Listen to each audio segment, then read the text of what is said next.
यहाँ स्वागत करता हूँ, अभिनंदन करता हूँ। मेरे साथ मंच पर बैठे सभी सम्मानित नेतागण, सर्वविदित है कि हिमाचल प्रदेश में 16 महीने पहले कांग्रेस सरकार की स्थापना हुई। कांग्रेस के हमारे जो शीर्ष नेतृत्व है, आदरणीय सोनिया जी, राहुल जी, प्रियंका जी, हमारे राष्ट्रीय अध्यक्ष मल्लिकार्जुन खड़गे जी, उनकी कृपा से श्री सुखविंदर सिंह सुक्खू जी को हिमाचल प्रदेश का मुख्यमंत्री बनाया गया। और जब उन्होंने मुख्यमंत्री की कुर्सी संभाली तो उन्हें विरासत में 75,000 करोड़ का कर्ज और 11,000 करोड़ की देनदारियां जो पिछली सरकार थी विरासत में मिली। इसके बावजूद प्रदेश की जो हालात थी, उसकी अर्थव्यवस्था सही नहीं थी, बिगड़े हुए हालात थे। फिर भी मुख्यमंत्री जी ने अपने अनुभव से इस प्रदेश को आगे विकास के काम शुरू हुए। बीच में भारी बरसात आई और जहाँ जान माल का भारी नुकसान प्रदेश में हुआ, उसकी भरपाई के लिए ना तो केंद्र से कोई मदद मिली, ना ही कोई दूसरे ऐसे साधन थे जिससे प्रदेश को उभारा जा सकता था।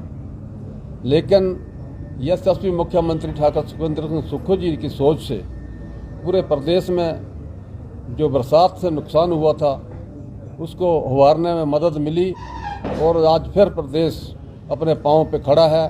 45 करोड़ का जो पैकेज सरकार ने दिया, उससे जिन लोगों के घर बर्बाद हो गए थे, घर बने और घरों को पैसे दिए, ज़मीन भी दी, पुनर्वास लोगों का हुआ। एक सरकार का सराहनीय काम था। चुनावों से पहले सरकार ने जो जनता से वायदे किए, जैसे ओल्ड पेंशन बहाली है, महिलाओं को 1500 रुपये देने की बात है, कर्मचारियों को जो पुरानी पेंशन थी उसे बहाल सरकार ने किया, ये भी सरकार का एक वायदा था। सरकार जो है कर्मचारी हितैषी है और कर्मचारी भी इस बात को मानते हैं कि सरकार ने हमारे से जो वायदा किया वो पूरा किया है। इसी तरह प्रदेश की जो महिलाएं हैं उन्हें 1500 रुपये देने की बात सरकार ने की थी और देने भी शुरू हुए। लोल स्पीति में पैसे जो 1500 रुपये देने शुरू हुए, पैसे देने शुरू हुए थे। लेकिन हमारे विपक्ष के जो नेता हैं आदरणीय श्री जयराम जी, उन्होंने चुनाव आयोग से अड़ंगा डाके जो फार्म से उन्हें भरवाना जो है बंद करवाया है। लेकिन अब फिर से मंजूरी मिली है, फार्म भरे जा सकते हैं, लेकिन पेंशन अभी चुनावों के बाद महिलाओं को मिलेगी। आदरणीय मुख्यमंत्री जी ने इस बारे में अभी घोषणा की है कि महिलाओं को अप्रैल से जो है वो पैसे मिलेंगे। जून में 3 महीने के पैसे जो है उनके खाते में जाएंगे। ये भी सरकार का एक सराहनीय काम था। दोनों बातें सरकार ने मानी है। सरकार कर्मचारी हितैषी है, महिलाओं की हितैषी है। ये साबित सरकार ने कर दिया है कि सरकार के अंदर काम करने का जज्बा है और सरकार काम कर रही है। ये जो पिछले दिनों में जब हिमाचल प्रदेश का बजट पास होना था, हमारे जो कांग्रेस के कुछ साथी 6 विधायक, उन्होंने वहाँ अपनी उपस्थिति दर्ज नहीं करवाई और जो हमारा बजट पास होना था उसमें डंगा डया। लेकिन बजट पास हुआ, 6 जो बागी विधायक थे उन्होंने राज्यसभा में क्रॉस वोटिंग की और सरकार को अस्थिर करने की कोशिश उन्होंने की है, लेकिन उनके इरादे जो हैं वो पूरे नहीं हुए। भविष्य में अब जो चुनाव होने जा रहे हैं वो भी लोगों के लिए प्रतिष्ठा का प्रश्न है, क्योंकि 1 साल पहले 16 महीने पहले जो चुनाव हुए उसमें जनता ने विधायक तो चुन के भेजे, क्या वो विधायक अपने मान पे खड़े रहे कि उन्होंने अपने मान बेच दिया? इससे साफ जाहिर है कि वो जनता के हितैषी नहीं, अपनी कुर्सियों के हितैषी हैं। इसलिए उन्होंने कांग्रेस पार्टी की पीठ में छुरा घोंपा है। जो अपनी माँ के नहीं बने, अब अपनी मासी के कहाँ बनेंगे? ये भारतीय जनता पार्टी को बोलेगा। अपने जयराम जी, जिन लोगों के सहारे आप अब टिकट दे के उन्हें सरकार बनाने की आप सोच रहे हैं, ये लोग जीत नहीं पाएंगे, क्योंकि जनता का विश्वास इन लोगों के ऊपर उठ गया है। और धर्मशाला से कई बार कांग्रेस विजय हुई है। कांग्रेस के विधायक कई बार यहाँ सरकार में रहे हैं, मंत्री भी रहे हैं और बतौर एमएलए भी उन्होंने काम किया है। तो यहाँ जो जनता है, पढ़ी लिखी जनता है धर्मशाला की। और धर्मशाला की बात करूँगा, 6 बाकी जो विधानसभा चुनाव क्षेत्र है, 5 जो हैं, 6 में कांग्रेस पार्टी जो है वो अच्छे उम्मीदवार अपने जो है वो देने जा रही है और शीघ्र ही उम्मीदवारों की घोषणा होगी। जो ही उम्मीदवारों की घोषणा होती है, कांग्रेस पार्टी भी दम सम खत से चुनाव मैदान में उतरेगी। जहाँ जहाँ हमारी ड्यूटियाँ लगेंगी हम घर घर जाके लोगों को समझाएंगे और निकट भविष्य में ऐसी घटनाएं ना हो।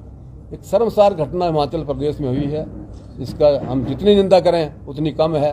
आने वाले दिनों में ये जो 6 बागी विधायक हैं इन्हें घर के रहेंगे, इन्हें घराट के रहेंगे और जनता दूध का दूध पानी का पानी करके इन्हें दिखा देगी। इन लोगों को जो लेखा था सरकार तोड़ने का, इनका ड्रामा जो खत्म हो चुका है। सरकार स्थिर है, 5 साल सरकार काम करेगी और हम जनता की सेवा के लिए आए हैं, जनता की सेवा करेंगे, यही मेरा एक कहना है। सर, आपके विधानसभा क्षेत्र से कभी बातचीत नहीं? मेरी विधानसभा चुनाव क्षेत्र में इसके जो हमारे श्री शर्मा जी, इनके पिताजी 6 बार वहाँ एमएलए और मंत्री रहे।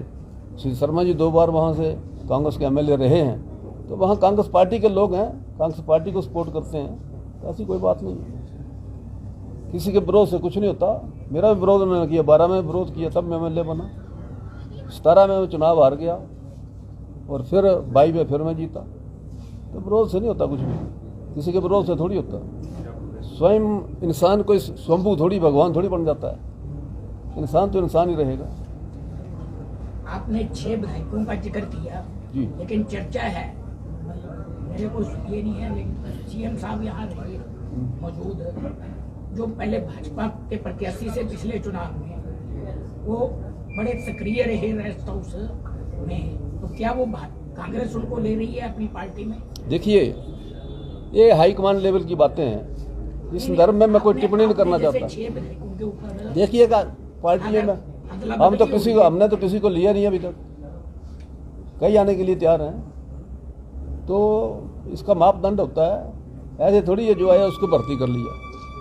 फौज में भर्ती होती है, उसको नाप तोल की होती है कि इसकी हाइट ठीक है। जो कैंडिडेट होगा, क्या माने जो कैंडिडेट होगा वो संगठन से होगा या पैराशूटी होगा? देखिए, पार्टी से कैंडिडेट होगा और जीतने वाला, क्योंकि पार्टी सर्वे करवा रही है, सर्वे के आधार पर टिकट मिलेगा। पैराशूटी चल पड़ेगा सर जीतने वाला?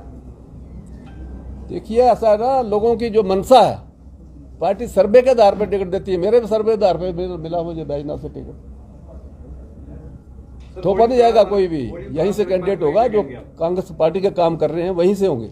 होली उत्तराल सड़क मार्ग का जो कार्य चला है लंबे समय से मांग कर, कहीं ना कहीं चंबा और बरमोर के जो लोग हैं उन्होंने धरना प्रदर्शन भी किया था उसको लेके, क्या कहना चाहेंगे, कब तक वो कार्य पूरा हो पाएगा? होली चंबा देखिए, ये जो सड़क है ये मेरे कार्यकाल में इसकी डीपीआर बनी। 13 में छोरीलाल एमएलए था, उस वक्त इसकी डीपीआर बनी थी 13 किलोमीटर की, और 13 करोड़ रुपया मंजूर भी हुआ था। इसमें से 12.5 किलोमीटर सड़क जो बन गई है, 2 करोड़ हमारे पास बैलेंस है। आगे की कटिंग के लिए हम लिखा पढ़ी कर रहे हैं, इसकी मंजूरी मिलने के बाद अगली कटिंग करेंगे और डीपीआर अगली हमारी तैयार है। और मेरे पास बजट भी, जो हमारा विधानसभा में बजट होता है, वो मैंने इसके लिए पेंडिंग रखा हुआ है। सड़क बनेगी, बहुत जल्द बनेगी। परंतु वहाँ के लोगों का कहना है कि काफी लंबे समय से आश्वासन दिए जा रहे हैं, धरातल पे कार्य हो रहा है। जब काम लगा ही है तो आश्वासन की बात नहीं है। 8 साल हो गए उस कार्य को लगे हुए। 13 किलोमीटर सड़क लाइनिंग हो चुकी है, मैं जीप में खुद गया हूँ वहाँ। आगे पुल का काम है, उसका भी डिजाइन तैयार हो रहा है। जो डिजाइन तैयार होता पुल भी बनेगा और सड़क जो है ये होली तक पहुँचेगी, ऐसा मेरा मानना है। मैं कहता हूँ सड़क का काम अब डीपीआर जो दूसरी हमारी तैयार है, जैसे ही डीपीआर मंजूर होकर आएगी अगला काम हम शुरू करेंगे। हाँ जी, पूजा जी। सर, आपने कहा कि सर्वे किया जा रहा है कि सर्वे के आधार पर ही जिताऊ कैंडिडेट को टिकट मिलेगी। ये सर्वे कब खत्म होगा और कब चेहरा जो है फाइनल पे आ जाएगा? देखिए, नेशनल पार्टीज है, सर्वे के आधार पर टिकट देते हैं, ऐसे थोपा नहीं जाता कोई भी कैंडिडेट। होगा सर्वे बड़ी जल्दी, आज कल तक फैसला हो जाना इसका।